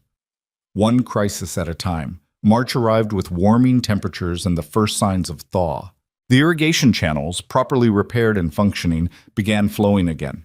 The fields that had been locked in ice started to soften. The orchard trees showed the first hints of bud swell. It was time to plant. Evelyn and Silas spent 2 weeks preparing the soil, turning over the fields with the old plow horse, breaking up clods, removing rocks.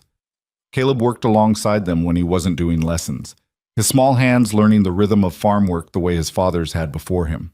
And slowly, painfully, the farm came back to life. One warm afternoon in late March, Evelyn was walking the property line when she noticed something strange. Fresh stakes driven into the ground along her eastern border. Survey stakes. Her blood went cold. She followed the line of stakes and found a man she didn't recognize measuring distances with a long chain. "What are you doing on my land?" she called. The man looked up, startled. "I'm with the county surveyor's office. We're verifying property boundaries for who?" "I'm not at liberty to say, ma'am." Evelyn marched over and grabbed one of the stakes, pulling it out of the ground. "Get off my property, now!" "Ma'am, I have legal authorization. I don't care what you have. This is my land, and you're trespassing." The surveyor backed away, hands raised. "I'll need to report it to whoever you want. But if I see you here again without my written permission, I'm calling the sheriff." She watched him pack up his equipment and leave, her heart hammering. When she got back to the house, she found Silas waiting. "Someone's surveying the eastern border," she said. "They wouldn't tell me who authorized it." Silas's face went dark. "Clayton, has to be." "But why?" "The court motion stopped his contamination claim. Because he's looking for another angle." Silas grabbed his coat. "I'm riding into town. Don't wait supper for me." He was gone before Evelyn could ask where he was going. She spent the rest of the afternoon anxious and distracted, watching the road for his return. He finally came back just after dark, looking grim. "Clayton filed a boundary dispute," he said. "Claims your eastern property line was surveyed incorrectly decades ago and that 5 acres of what you think is your land actually belongs to him." Evelyn felt the ground shift under her feet again. "That's insane. Thomas's family has owned this land for 3 generations. The boundaries are clear. Maybe. But proving it means finding the original survey documents, which are probably buried in some county archive. And while you're searching for them, Clayton's filing for an emergency injunction to prevent you from working those 5 acres until the dispute is resolved. Those 5 acres include half the orchard." "I know." Evelyn wanted to scream. Every time she knocked down one of Clayton's attacks, he came at her from a different direction. It was like fighting smoke. "What do I do?" "Call Morrison. Tonight. This is exactly the kind of legal trick he needs to know about." Evelyn rode into town and used the telegraph office to send a message to Morrison's office in the capital. The response came back within an hour. "Will file, countermotion. Stop. Need original property. Deed stop. Send immediately." Evelyn rode home and tore apart every drawer, every box, every corner of the house looking for the deed. She found it finally in an old trunk in the attic, yellowed paper, barely legible, but still legal. She sent it by post the next morning, paying extra for speed. And then she waited. Again. Always waiting. 2 weeks later, Morrison sent word that the boundary dispute had been dismissed. The original deed was clear, the survey was accurate, and Clayton had no legal claim to her land. But the damage was done. Between the contamination fight and the boundary dispute, Evelyn had lost a month of planting time. The fields that should have been seeded in early March were still empty in mid-April. She was behind, badly behind, and there was no way to catch up. "We plant anyway," Silas said when she voiced her fears. "Late planting is better than no planting." So they planted. Working dawn to dusk, they got seed in the ground, wheat in the western field, corn in the south acre, vegetables in the kitchen garden. It wasn't enough, and it wasn't on time, but it was something. And sometimes, something was all you could manage. One evening in late April, Evelyn was sitting on the porch watching the sunset when Silas came to sit beside her. They'd fallen into this routine over the past months, quiet moments at the end of hard days, neither of them needing to fill the silence with words. But tonight, Silas broke it. "Been thinking about something," he said. "What's that?" "This farm needs more than 2 people to run it properly. Even with Caleb helping, we're spread too thin. Can't afford to hire help. Not talking about hiring." He turned to look at her directly. "Talking about making it official." Evelyn's heart skipped. "Official how?" Silas reached into his pocket and pulled out something small wrapped in cloth. He unwrapped it carefully. It was a ring. Simple iron, worn smooth with age. "It was my mother's," he said quietly. "Only thing of value she ever owned. She gave it to me before she died, told me to give it to someone who deserved it." Evelyn couldn't breathe. "Silas, I'm not good with words, never have been. But I know this." He gestured at the farm around them. "This place matters. You matter. Caleb matters. And I'm tired of pretending I'm just passing through." He held out the ring. "Marry me, Evelyn. Not because you need help with the farm, and not because I'm trying to fix my past. Marry me because somewhere between fixing that damn irrigation line and fighting off vultures, I fell in love with you." The world narrowed to the ring in his hand and the raw honesty in his eyes. Evelyn had spent 2 years convinced she'd never feel this way again, that the part of her capable of love had died with Thomas. But she'd been wrong. "Yes," she said, voice breaking. Silas slipped the ring onto her finger. It fit perfectly. They told Caleb the next morning over breakfast. The boy looked between them, processing, his face unreadable in that way children have when they're trying to figure out if something is good news or complicated news. "So Silas is going to be my new father?" he asked finally. Evelyn exchanged a glance with Silas. "Not replacing your father," she said carefully. "Nobody could do that. But yes, Silas will be part of our family." Caleb was quiet for a long moment, pushing eggs around his plate. Then he looked at Silas. "Does this mean you're not leaving?" "That's exactly what it means." "Promise?" Silas held out his hand. "Promise." Caleb shook it solemnly, like they were sealing a business deal. Then he went back to eating his breakfast like nothing world-changing had just happened. But Evelyn saw the small smile he was trying to hide, and her heart felt full in a way it hadn't in years. They planned a simple wedding for early June after the planting was finished but before harvest season began. Nothing fancy, just Walter as witness and maybe Ruth Calloway if she'd come. But news traveled in Coldwater the way it always did, and within days everyone knew that the widow Mercer was marrying the drifter who'd fixed her farm. The reactions were predictable. Some women clucked their tongues and said it was too soon, that she should have waited longer out of respect for Thomas's memory. Others whispered that she was desperate, marrying the first man who showed her kindness. And a very few, said quietly that maybe she deserved to be happy again. Evelyn ignored all of it. She'd learned that people would judge her no matter what she did. Might as well give them something worth talking about. Spring turned to early summer and the late-planted crops began to show. The wheat came up thin but steady. The corn sprouted in uneven rows. The kitchen garden exploded with vegetables that Evelyn canned and preserved for winter. It wasn't the harvest she'd hoped for, but it was enough. And enough felt like a victory after 2 years of nothing. One afternoon in mid-May, Clayton Harris rode past the farm. He didn't stop, didn't even slow down.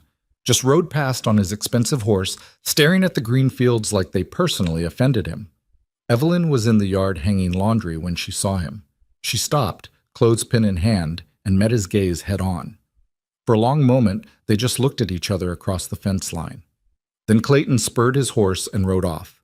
Silas came to stand beside her, watching the dust settle on the road. "He's not done," he said. "I know.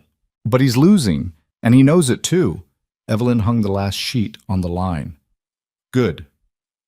The week before the wedding, Morrison sent word that the state review of the county water testing procedures had been completed. The findings were damning.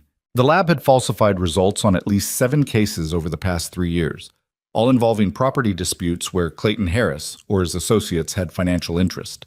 The lab director had been fired, 2 technicians were under investigation, and the county was facing a lawsuit from 4 different property owners. Clayton Harris had resigned from the water board. "It's over," Morrison wrote in his letter. "They can't touch you now." Evelyn read the letter 3 times, waiting for the relief to hit. When it finally did, it came as tears she couldn't quite explain.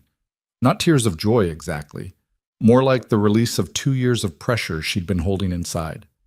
Silas found her sitting at the kitchen table, letter in hand, crying quietly. He didn't say anything, just pulled up a chair and sat with her until the tears stopped. "Sorry," she said finally, wiping her face. "Don't know why I'm crying. This is good news." "It's good news that came at the cost of 2 years of your life," Silas said quietly. "You're allowed to be angry about that." "I'm not angry. She struggled for the word. "I'm tired. Tired of fighting, tired of having to prove I deserve what's mine." "I know." "Do you?" She looked at him. "Because you chose this. You chose to stay and fight. I didn't have a choice. This is my life." "You had a choice," Silas said. "You could have sold, could have walked away. Plenty of people would have." "That's not a real choice. It's the one most people take." He reached across the table and took her hand. "You fought because you're stubborn and proud, and you don't know how to quit. And those are exactly the things I love about you." Despite herself, Evelyn smiled. "Stubborn and proud. That's what you're marrying?" "That's exactly what I'm marrying." They were married on the first Saturday in June. The ceremony was held in the front room of the farmhouse, too small for a crowd, which was fine because there wasn't a crowd to invite. Walter stood as witness, dressed in his Sunday best. Ruth Calloway came, bringing a cake she'd baked herself. A handful of neighbors showed up. The small farmers who'd let Evelyn use their wells for testing. People who understood what it meant to fight for land you loved. The preacher from Coldwater performed the ceremony in 10 minutes flat, clearly uncomfortable with the whole situation, but professional enough to hide it. When he pronounced them married, Silas kissed Evelyn like they were the only two people in the room. Caleb cheered, Walter clapped, and Ruth muttered, "About damn time." The small gathering ate cake and drank coffee, talking about crops and weather and carefully avoiding any mention of Clayton Harris or legal battles. It felt normal, almost peaceful. As the sun started to set, the guests drifted away, leaving the three of them alone in the farmhouse that now belonged to all of them equally. Caleb fell asleep early, exhausted from excitement. Evelyn and Silas sat on the porch in the warm evening air, watching fireflies blink in the orchard. "You know what I keep thinking about?" Evelyn said. "What's that?" "The day you showed up. How suspicious I was, how close I came to running you off." "You had every right to be suspicious. But if I'd told you to leave and never come back." She shook her head. "Everything would be different." "Maybe. Or maybe you would have figured it out on your own." "I don't think so.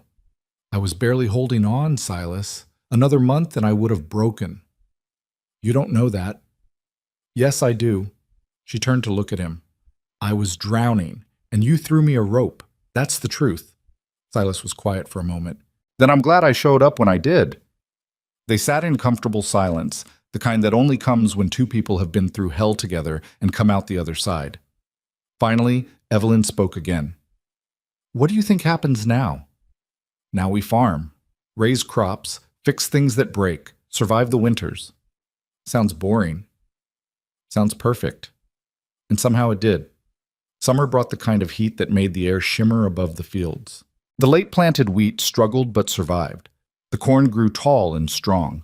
The orchard produced apples, not the massive harvest Evelyn had dreamed of, but enough to sell at market and still have plenty for canning. By August, it was clear that the Mercer farm wasn't just surviving anymore. It was thriving. The irrigation system Silas had repaired worked flawlessly. Water flowed to every corner of the property exactly as it should. The fields that had been drowning or dying for 2 years were now producing crops that made people stop and stare. Buyers started showing up at the farm, offering good prices for wheat and apples. Word spread that Evelyn Mercer's land was back, and the people who'd written her off as a lost cause suddenly found reasons to be friendly again. Evelyn accepted their business, but not their friendship. She remembered who'd helped when she needed it, and who'd stayed silent while others tried to destroy her.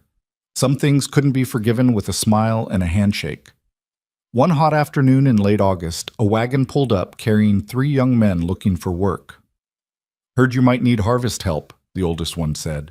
He was maybe 19, sunburned and rail-thin. "We work cheap and we work hard." Evelyn looked at Silas. They'd been talking about hiring help for the harvest. The wheat alone would take 2 weeks to cut and thresh, and they couldn't do it alone. But trusting strangers after everything that had happened felt risky. "Where are you boys from?" Silas asked.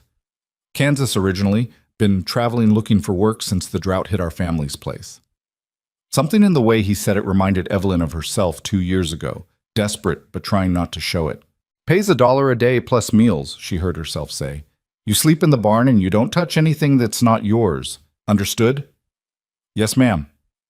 "And if I catch you stealing or causing trouble, you're gone. No second chances." "We're not here to cause trouble, just here to work." They hired the 3 boys and put them to work immediately. To Evelyn's surprise, they were exactly what they'd promised. Hard workers who kept their heads down and did what they were told. By mid-September, the wheat was harvested and sold, bringing in more money than the farm had seen in 3 years. The apples came next, crates and crates of them, sold to merchants from 3 counties over. And slowly, painfully, the financial hole Evelyn had been living in started to fill. She paid off her remaining debt at the general store, put money aside for winter supplies, even managed to buy Caleb new boots that actually fit instead of being stuffed with cloth. It wasn't wealth, but it was stability. And after 2 years of barely surviving, stability felt like luxury. One October evening, Evelyn was going through the ledger when she realized something that made her stop cold. They'd made enough to cover all expenses for the year, pay the hired help, save for spring seed, and still have money left over. Actual profit. She stared at the numbers, not quite believing them. Silas came in and saw her face. "What's wrong?" "Nothing's wrong." She turned the ledger around so he could see. "We did it. We actually did it." He studied the numbers, his expression unreadable. Then he smiled, a real smile, the kind she didn't see often. "Yeah, we did." That night, they celebrated with a bottle of whiskey Walter had given them as a wedding present. They sat on the porch, passing the bottle back and forth, watching the stars come out over the orchard. "You know what I keep thinking?" Evelyn said, slightly buzzed. "What?" "That Thomas would have liked you." Silas took a drink. "You think so?" "Yeah, he always respected people who did good work and didn't complain about it. That was you from day one." "He sounds like he was a good man." "He was." Evelyn took the bottle back. "But you're a good man too. Different, but good." They sat in silence for a while. Then Silas said something that surprised her. "I used to feel guilty about Sarah and the baby, like I should have been able to save them somehow." "You couldn't have saved them. Childbirth is dangerous." "I know. But knowing something and feeling it are different things. Took me 6 years to stop carrying that guilt around like a stone." "What changed?" "You did." He looked at her. "You showed me that survival isn't about perfect choices or avoiding mistakes. It's about getting up every day and doing the work even when it feels impossible." Evelyn felt tears prick her eyes, but this time they were the good kind. "We make a hell of a team," she said. "Yeah, we do." The first snow came in mid-November, earlier than usual, but this time the farm was ready. The fields were harvested and cleared, the animals had shelter and feed, the house had enough wood to burn all winter. The pantry was stocked with canned goods and preserved meat.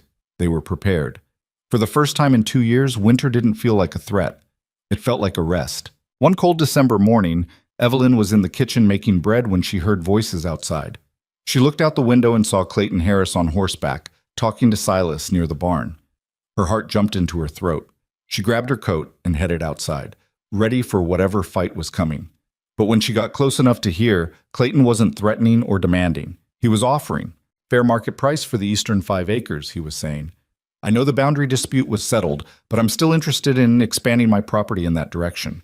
If you're willing to sell, I'll pay full value. No games, no tricks." Silas crossed his arms. "Why would we sell you anything?" "Because it's business. What happened before, the inspection, the legal troubles, that was business too. Nothing personal." Evelyn stepped forward before Silas could respond. "Nothing personal?" she repeated quietly. "You tried to destroy my farm. You tried to take my land. You watched me struggle and you stayed silent. And now you want to call it business?" Clayton had the decency to look uncomfortable. "Mrs. Mercer, it's Mrs. Reed now." She held up her left hand, showing the iron ring. "And the answer is no. We're not selling you anything. Not 5 acres, not 5 feet. You want land? Buy it from someone who doesn't know what you are." "I'm trying to make this right." "You want to make it right?" Evelyn's voice went hard. "Then tell everyone in town what you did. Stand up in church on Sunday and admit you tried to steal a widow's farm. Confess that you falsified water tests and filed false claims. Do that, and maybe I'll believe you're trying to make something right." Clayton's face flushed red. "You're making a mistake. I could be a valuable ally." "We don't need allies who stab us in the back." Silas moved to stand beside Evelyn. "You heard her. The answer's no. Now get off our property." For a moment it looked like Clayton might argue. Then he seemed to deflate slightly, like a man realizing he'd lost something he couldn't get back. "Fine, but this offer stands if you change your mind." "We won't," Evelyn said. He rode off without another word. After he was gone, Evelyn turned to Silas. "You think we should have taken his money? 5 acres is 5 acres. "You think we should have?" She thought about it. Thought about the cash they could have gotten, the peace it might have bought. Then she thought about the look on Clayton's face when she told him no. "Not for all the money in the county," she said. Silas smiled. "That's my girl." Winter passed slowly but comfortably. Caleb turned 8 in January. They celebrated with a cake Ruth brought over and a new pocket knife Silas had been carving for weeks. The boy was growing tall and strong, his hands developing calluses from farm work. He was learning to read better, do sums faster, think problems through before asking for help. He was becoming the kind of boy who'd grow into the kind of man this land needed. One evening in late February, Evelyn found him in the barn talking to Silas while they repaired harness. And then what happened? Caleb was asking. Then the whole fence line collapsed in the storm. Took us 3 days to rebuild it. Did you get in trouble? Oh, hell yes. My father tanned my hide for not securing the post properly. Caleb laughed, and the sound made Evelyn's heart ache in the best way. She stood in the doorway watching them work together, Silas's patient teaching, Caleb's eager learning, and realized something profound. Her son had a father again, not a replacement for Thomas. Just a different kind of father, quieter, steadier, someone who taught through doing rather than telling. And Caleb was thriving under that attention. Later that night, after Caleb was asleep, Evelyn told Silas what she'd observed. He looks up to you, she said, the way he used to look up to Thomas. Silas was quiet for a moment. I'm not trying to replace... I know. But you're giving him something he needs. A man who shows up, who stays, who teaches him how to be strong without being hard. Is that what I'm doing? That's exactly what you're doing. She took his hand, and it means everything to me. Spring came early that year, and with it came the rhythm they'd established. Planning, planting, maintaining, growing. But this time, there was no desperation behind the work. No fear that one bad season would destroy them. They had savings now. Resources. Options. They'd survive the worst and come out stronger. One warm April afternoon, Evelyn was working in the garden when she heard a wagon approach. She looked up and saw Walter, but he wasn't alone. With him were 6 people, farmers she vaguely recognized from surrounding properties. Her guard went up immediately. Walter, what's this about? The old shopkeeper climbed down from his wagon looking nervous. These folks wanted to talk to you. I told them they could, long as they did it respectful. One of the farmers stepped forward, a middle-aged man with weathered hands and honest eyes. Mrs. Reed, my name's Jack Morrison. I own the property 3 miles south of here. I know who you are. What do you want? We wanted to ask your advice. See, we've all had trouble with our land. Irrigation problems, drainage issues, things we can't figure out. And we heard how you fixed yours with help from your husband here. He gestured to Silas. We were hoping maybe you'd be willing to share what you learned. Help us figure out what's wrong with our places. Evelyn looked at the 6 faces, all of them showing the same desperate hope she'd carried for 2 years. People who needed help. People who'd probably heard her story and were wondering if they could have the same ending. She glanced at Silas. He shrugged slightly, leaving the decision to her. It'll cost you, she said finally. Morrison's face fell. We don't have much, not money, labor. You want our knowledge, you pay and work. When we need harvest help or fence repairs or anything else, you show up. That's the deal. Understanding dawned on Morrison's face. That's more than fair. Good. Then Silas will come look at your property starting next week. He'll tell you what he sees, what needs fixing. If you want him to help with repairs, we work out terms. Sound fair? More than fair, ma'am. Thank you. After they left, Evelyn turned to Silas. You willing to do that? Help them fix their land? Long as it doesn't interfere with our own work, yeah. He smiled slightly. Besides, feels good to fix things. Missed that. Over the next 2 months, Silas visited 9 different farms. He found collapsed drainage in 3 of them, broken irrigation in 2 others, and soil compaction problems in the rest. Most of the fixes were simple, things that would have cost a fortune if they'd hired experts, but that Silas could diagnose in an afternoon and repair in a week. Word spread. The woman who'd nearly lost her farm was now helping others save theirs. And slowly, grudgingly, Coldwater started to see Evelyn Reed differently. Not as the desperate widow they'd tried to exploit, as someone who'd survived hell and come out the other side willing to help others do the same. One evening in early June, almost exactly a year after their wedding, Evelyn and Silas were walking through the orchard. The trees were heavy with young apples, growing strong and healthy. The irrigation channels hummed with water. The whole farm felt alive in a way it hadn't since before Thomas died. You know what I realized today? Evelyn said. What's that? I'm happy. Actually, genuinely happy. Not just surviving or getting by. Happy. Silas stopped walking and turned to face her. Good. You deserve that. We deserve that. She took his hand. This farm, this life, it's ours. Together. And nobody can take it from us. No, they can't. They stood there in the fading light, surrounded by the land they'd fought for, holding on to each other and the future they'd built from broken pieces. And somewhere in the distance, they could hear Caleb laughing as he chased the dog through the wheat field, the sound of a child who felt safe, who knew home, who understood that sometimes the worst things that happen to you lead to the best things you never saw coming. That autumn, the harvest was extraordinary. The wheat came in thick and golden, the corn stood tall and full, and the orchard produced so many apples that they had to hire extra help just to pick and pack them all. Buyers came from 4 counties over, offering premium prices. The Mercer farm, now the Reed farm, had become known for quality. By October, Evelyn had more money in savings than Thomas had ever managed to put away. She could have used it to expand, to buy more land, to become one of the wealthy ranchers she'd once envied. Instead, she used part of it to pay off 3 small farmers who were struggling the way she had. Anonymous payments, sent through Walter, covering debts that would have destroyed them. "You're giving away money we could use," Silas observed, but there was no judgment in his voice. "We've got enough." "They don't." "Seems simple to me." "Nothing about you is simple." "Good. Simple's boring." On a cold November evening, the 3 of them sat on the porch wrapped in blankets, watching the first snowfall. Caleb was nestled between them, half asleep, content. "Tell me a story," he mumbled. "What kind of story?" Evelyn asked. "The one about how you and Silas fixed the farm." She'd told this story a dozen times, but Caleb never tired of hearing it. So she told it again, the broken irrigation line, the desperate repair, the men who tried to take everything, the fight to keep what was theirs. But this time, she added something new at the end. "And you know what the real lesson is?" she said. "What?" "That sometimes the hardest things in life, the things that nearly break you, those are the things that make you stronger than you ever thought possible.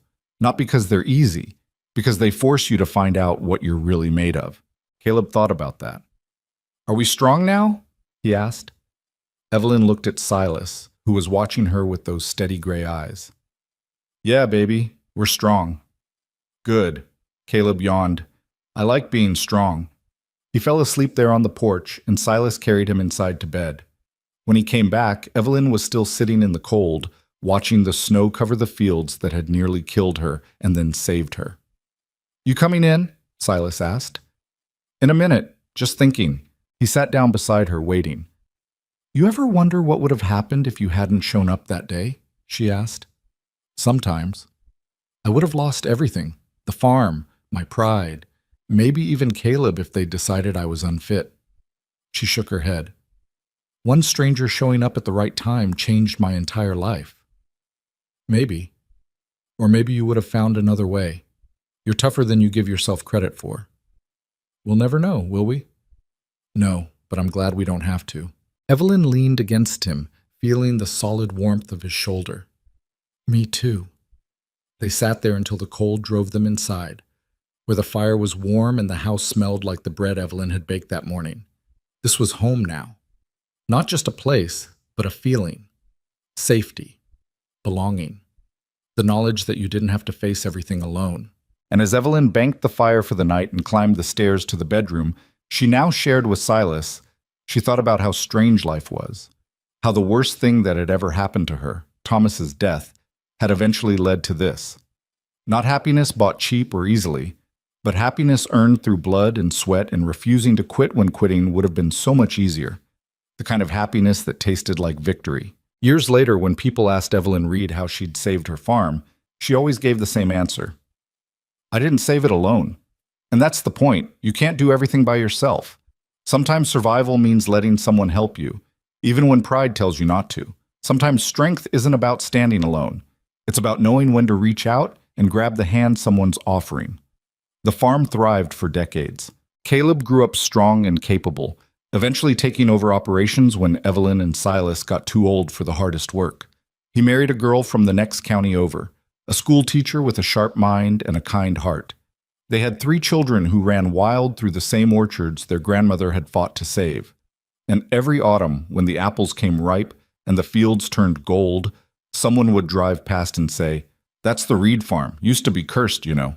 And someone else would always correct them. Wasn't cursed, just broken, but they fixed it, which was the truest thing anyone could say. Because in the end, that's what survival really is. Not avoiding the break, but finding the strength to repair it when it comes. And then building something beautiful from the pieces. Pretty lord.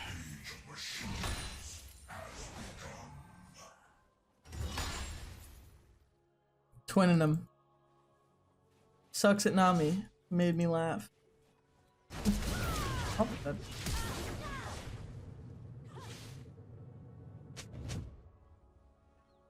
Maybe she's not good at this game.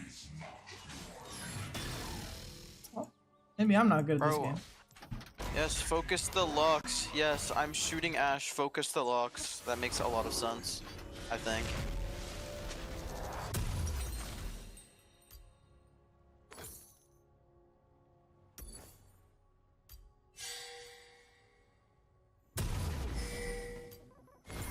At least he's actually moving up. Oh wait, that's free. Maybe not. Holy flash abusers, am I right? Men's Madonna League is gone. True, kinda is. Poor Ben. I don't blame him. Dead.